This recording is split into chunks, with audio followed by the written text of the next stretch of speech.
This morning, concerns of another coronavirus outbreak at the White House after 5 of Vice President Mike Pence's associates, including his chief of staff, test positive for COVID-19. His chief of staff, Mark Short, was with the vice president on every campaign stop last week, including Friday night at a rally in Ohio.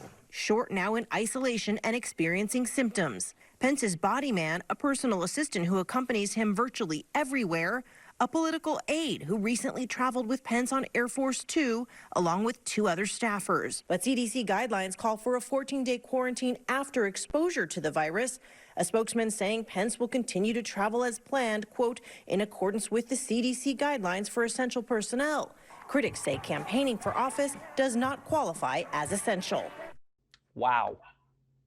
Vice President Mike Pence, the head of the coronavirus task force, has COVID all over his office.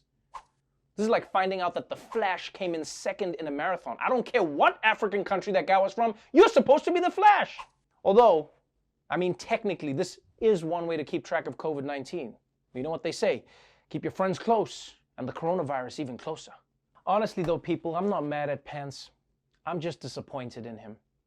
Because I get Trump not following the rules. We know he can't read, but don't tell me that Mike Pence can't follow strict protocols. I mean, that dude's rules about being around women are more complicated than the rules for meeting the Queen. Again, I apologize, Your Majesty. I thought you were trying to chop my neck off so that you could become Highlander, and that's why I fought you. Now, if Pence hasn't caught corona, this is actually some really good information for us to learn about the virus.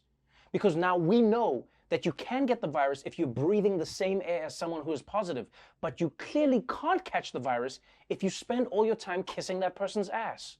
And it's wild that even after he's been exposed to the virus, Mike Pence is still going to campaign. Yeah, I mean, it's a terrible idea, and honestly, I think it'll backfire because who the hell is going to a rally with Mike Pence if that might give you coronavirus? And yeah, I know people go to Trump rallies after he got COVID, but that's Trump. His rallies are fun. That's worth getting corona for. No one wants to get corona from Mike Pence, especially because he already makes you feel like you have corona. Yeah, you know, after he talks, you're exhausted, it's hard to breathe, and you just want to lie down.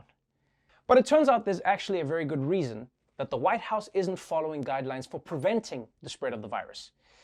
They just don't want to.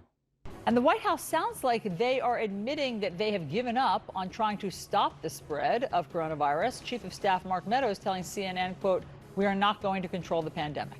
Here's what we have to do. We're not going to control the pandemic. We are going to control the fact that we get vaccines, therapeutics, and other mitigation Why aren't we going to get areas control of the pandemic? Because it is a contagious virus, just like the flu. Yeah, but interesting. So the plan is to just let coronavirus spread freely throughout America? It's interesting how zen Trump's people are about this. You know, because with an immigrant child who came over the border, they're like, zero tolerance, one is too many, we have to deport. But with a virus that's killing hundreds of thousands of Americans, they're like, look, man, the virus is just trying to make a better life in our lungs. Who are we to stop it? But yes, you heard that right. The Trump administration is basically surrendering to the coronavirus. I mean, they're not using the word surrender, but admitting that they're not going to control the pandemic is basically surrendering. In fact, we actually have the tape of Trump himself personally surrendering to COVID-19. It's over after 8 months of bitter fighting. This morning, President Trump surrendered America to the coronavirus. I gotta hand it to you, coronavirus. You outsmarted me, and you outwitted me also. America is all yours. Why don't you guys just wear masks? No thanks. I'd rather just surrender.